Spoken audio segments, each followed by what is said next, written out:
This is not a test.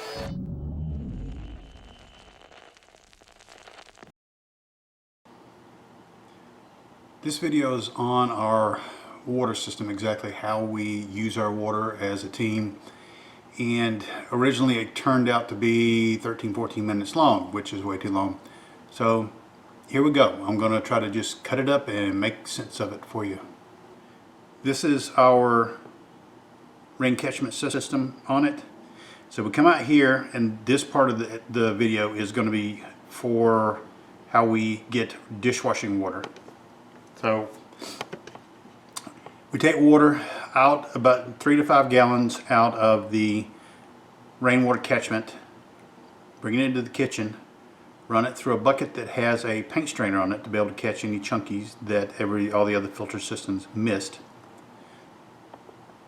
From there, it'll end up going through a Sawyer water filter, which brings it down to a 2-micron filter. That still is not enough to get rid of bacteria, but not enough to be able to get rid of a lot of viruses. So from there, once the water comes out, we end up putting, for disinfecting use, which is what we're doing for our dishwashing, we add a half a cup of chlorine to each one of the containers as they rotate through. And you'll see that the very first container we use is the final rinse. We put a half a cup of chlorine per gallon, let it set for 30 minutes so that we make sure that it has a chance to be able to kill everything, and we rotate that around. So once the wash water becomes dirty, then the final rinse becomes the first rinse water. The first rinse water becomes the wash water, and the wash water becomes toilet water, so we can use it to be able to flush it down the toilet. So that's how we do that rotation once the wash water gets, a little oily or greasy or nasty. So the only thing that we're using is chlorine, rainwater, and soap is the only thing we're using to be able to do this. This is how we do the water for both body cleansing and to do your own laundry. We take the 2 gallons, put them in there after we ran it through a paint strainer into a bucket. Per gallon, we add the 12 drops, let it set for an hour.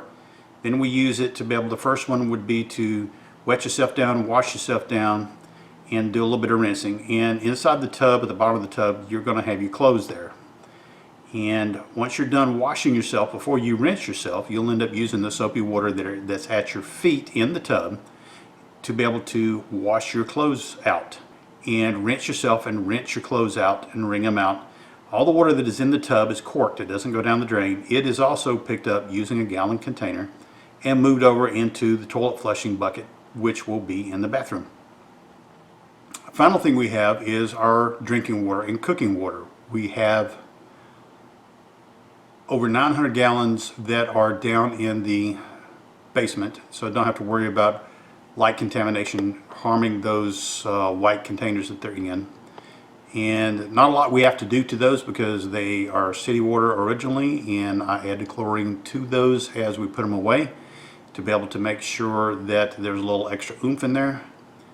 And that's where we get that water. Once we run out of that, which will take a while for the number of people that we have, we end up taking the rainwater, and just like we would normally disinfect it for the kitchen, or we'd run it through the paint strainer, through the Sawyer filter, and then adding chlorine to it at the 12 drops per gallon that we talked about, and letting it set. And then that would end up becoming our drinking water. But with 900 gallons, it'll be a little while before we run out. So I hope this is helpful for future generations that have ideas of exactly how we did things. And we'll go on to the next video once we get that in play. Thanks for watching.